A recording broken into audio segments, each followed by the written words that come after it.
আমার বাচ্চা শিক্ষা পায়নি, আমার বাচ্চা গরিব, আমার বাচ্চা কলকাতায় হোস্টেল পাচ্ছে না, পড়তে পাচ্ছে না, অথচ কলকাতায় 33 খানা এতিমখানাকে দখল করে রেখেছে শাসক।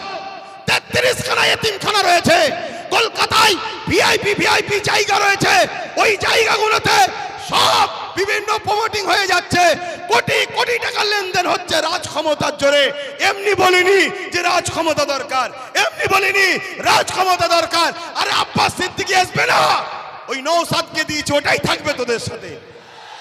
আমি আমার যেটা করছি করব, কিন্তু তোমাদেরকে ভাবাচ্ছি, তোমরা ভাবো, তোমরা ভাবো।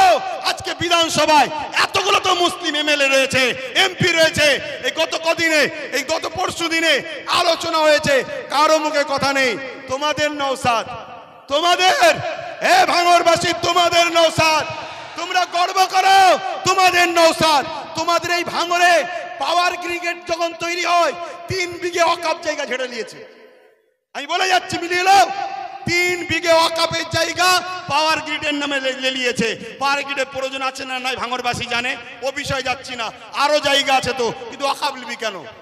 কথা বুঝে আসছে? আমি একটা ছোট্ট কথা বলবো, অনেকে বলতে পারে নওশাদ কি করলো। আমি একটা কথা বলবো, ওর আমি বড়, আমার ধর্মীয় হিসাব অনুযায়ী ও আমার জুতো ঘুরিয়ে দিতে হবে, ওর বড় ভাই আমি, সম্মানের দিকে। কথা বুঝে আসছে? আমি ওর নাম করতেছি না। আমি একটা ছোট্ট কথা বলবো, ভাঙড়ে এয়ারপোর্টের নামে জমি নিতে গেছিল, জানেন তো? নিতে পেরেছে? এটা তোমরা বেঁচে, তোমরাই তোমাদের নিজেদের তকদিরকে, আল্লাহর হুকুম তো বটে, করেছো ভালো। কি যদি ও না থাকতো, অন্য কেউ থাকলে একদিন সই করে জমিলে লাখ লাখ হাজার হাজার মুসলমানদের ঘরে উচ্ছেদ হয়ে যেত। কথা মাথায় ঢুকছে? কিন্তু ওই নেশার ঘোর এখনো কাটেনি।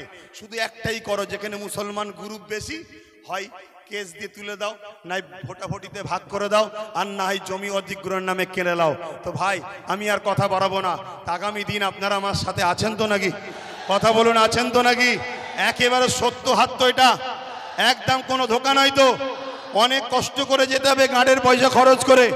সরকার নয়, আমি সরকারি ফান্ড নেই, সরকার নয়, সরকারি ফান্ড নেই। আর আমাকে পিছন থেকে সরকারও দেয়নি যে আব্বাস তুমি একটু নেবে যাও। আমাকে বলুনি, শুধু ওইদিকে বলো না, 8 আনা যে খাবে সেও চোর, 1 টাকা যে খাবে সেও চোর। কথা বুঝে আসছে না নাই? তো সেই জায়গায় হাত নামান। আগামী দিন বাপ ভাই আমার, সবাইকে একটু সংগঠিত হতে হবে। মা বোনেদের ঘরে বাড়ি বাড়ি গিয়ে শোনাবেন যে ওয়াকফ আমাদের বাঁচাতে গেলে গণতান্ত্রিক প্রক্রিয়ার সংগ্রাম যেমন, আর একটা হলো কি, লাঠি তৈরি করতে হবে। লাঠি বোঝেন না? হ্যাঁ, এখানে বিল হচ্ছে, সেখানে যদি আপনার লোক থাকে বিল ধরে ছিঁড়ে ফেলবে। বেশি কথা বললে চেয়ারের উল্টো দিক দিয়ে দেবে। ভাই দরকার আছে না নাই? হ্যাঁ, কেন তুমি সংবিধান বিরোধী কাজ করছো? এর জন্য লোক দরকার আছে। আর এই ত্যাগ স্বীকার করতে আপনাদের ঘরে একটা জিনিস করতে হবে, কি? নিজেদের মধ্যে আমি বড় হব, আমি বড় হব, আমি বড় হব স্বপ্ন ছাড়তে হবে। নিজের বাচ্চার ভবিষ্যতের জন্য আসো, সবকিছু কুরবান করো, লোভ লালসা কুরবান করো, চিটিংবাজি ধোকাবাজি কুরবান করো। 2-4টে গাদ্দারি করেছে বলে চিন্তা করনি, মনে রাখবে ও গাদ্দারদের চিন্তা করার দরকার নেই। আল্লাহ যেটা করে ভালোর জন্য করে, পচা ঝাঁজ বেরিয়ে যায় ভালো, কারো জন্য কোনো কিছু আটকায় না। তো যাক, কেন্দ্র সরকারের বিরুদ্ধে আমাদের এই সংগ্রাম আজ থেকে শুরু হলো 6 ডিসেম্বর, আগামী দিন চলতে থাকবে। শেষ কথা আবার বলি, বাবরি মসজিদ ইনশাল্লাহ, বাবরি মসজিদ ইনশাল্লাহ, বাবরি মসজিদ ইনশাল্লাহ, বাবরি মসজিদ ইনশাল্লাহ। হাত লম্বা করে তুলে বলুন, হবে ইনশাল্লাহ, ইনশাল্লাহ।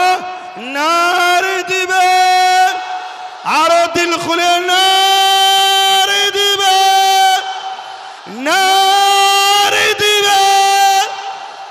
লব্বাইক ইয়া রাসূলুল্লাহ, লব্বাইক ইয়া রাসূলুল্লাহ।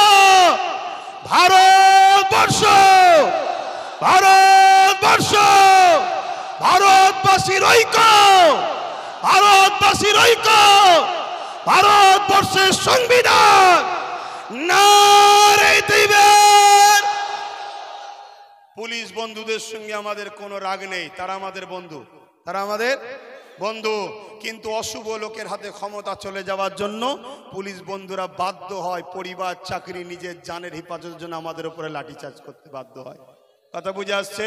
তারা আমাদের বন্ধু, তারা কখনো চায় না, তারও তো ঘরে মা বোন বউ বাচ্চা আছে, তারাও তো একটা বদদুয়ার কথা মনে করে যে হাই লেগে গেলে, বদদুয়া লেগে গেলে শেষ হয়ে যাবে, আমার ছেলের ক্যান্সার হয়ে গেলে কি হবে। তাই তারা জুলুম করতে চায় না, কিন্তু বদমাইশ লোকের হাতে ক্ষমতা চলে যাওয়ার জন্য বদমাইশি করছে। কথা বুঝে আসছে?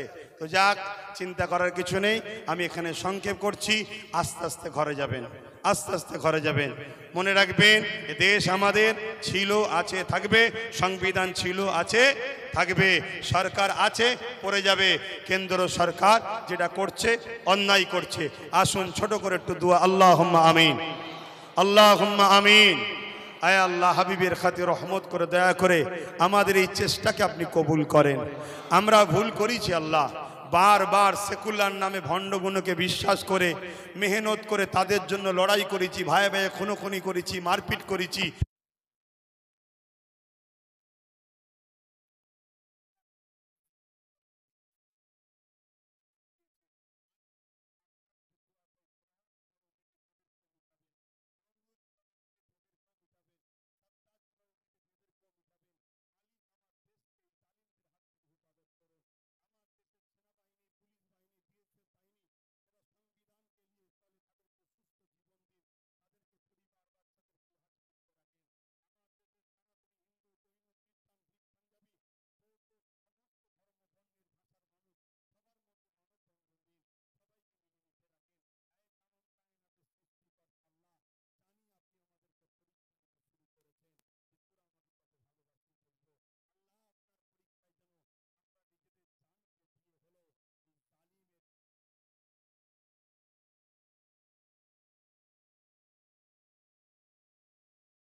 ভাইকেও আপনি কামিয়াবি দেন, আরো যারা নাই কোরআন সত্যের সাথে কাজ করছে তাদেরকেও কামিয়াবি দেন। মালিক ধোঁকাবাজ, চিটিংবাজ, প্রতারণাকারী, ছদ্মবেশী মুনাফিক মুসলমানদের তাদেরকেও কামিয়াবি দেন। মালিক ধোঁকাবাজ, চিটিংবাজ, প্রতারণাকারী, ছদ্মবেশী মুনাফিক মুসলমানদের থেকেও আমাদেরকে সতর্ক থাকার তৌফিক দেন। আমার রাজ্যকে সুন্দর রাখুন, ভালো রাখুন, নিরাপদে রাখুন। প্রশাসন বন্ধুদেরকে আল্লাহ তাদেরকে সুন্দর জীবন দেন। তাদের উপর অনেক চাপ পেশার, তারপরেও দোয়া চাই মালিক তাদের পক্ষ থেকে যারা নিরপেক্ষভাবে কাজ করে তাদেরকে ভালো রাখবেন। আর যদি কেউ গায়ের জোর, পাওয়ারের জোর দেখায় মালিক, তার বিচারও আপনার কাছে দিলাম মালিক, আপনি তাদের বিচার করবেন। এই সাধারণ মানুষকে আপনি হেফাজত করবেন। এই সংগঠনের ছেলেদের প্রচেষ্টাকে কবুল করুন। আমিন। লা ইলাহা ইল্লাল্লাহ মুহাম্মাদুর রাসূলুল্লাহ। আসসালামু আলাইকুম।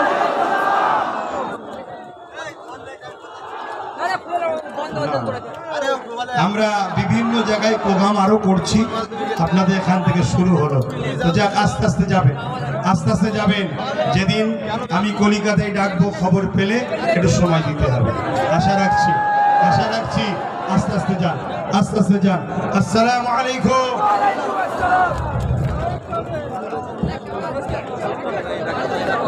স্বেচ্ছাসেবক ভাই যারা আছেন, আপনারা গাড়িগুলো যাতে করে ভালোভাবে বার করতে পারে সেই ব্যবস্থাটা আপনারা করে দিন। রাস্তাটা ক্লিয়ার রাখবেন, রাস্তাটা ক্লিয়ার রাখবেন। সাথে সাথে প্রতিটা স্বেচ্ছাসেবী ভাইদেরকে বলবো, আপনারা শেষ পর্যন্ত এই মেলা মাঠে থাকবেন। যতক্ষণ না পর্যন্ত সমস্ত কর্মীরা এখান থেকে বাড়ি ফিরে যাবে, ততক্ষণ পর্যন্ত আপনারা এখান থেকে যাবেন না। যাতায়াতের কোনো রকম যেন অসুবিধা না ঘটে সেটা আপনারা লক্ষ্য রাখবেন। সাথে সাথে গাড়ি, যেখানে গাড়ি পার্কিং আছে, স্বেচ্ছাসেবী ভাই আপনারা গাড়িগুলো সুন্দরভাবে বার করার মতন ব্যবস্থা করে দিন। যারা গাড়ি রেখেছেন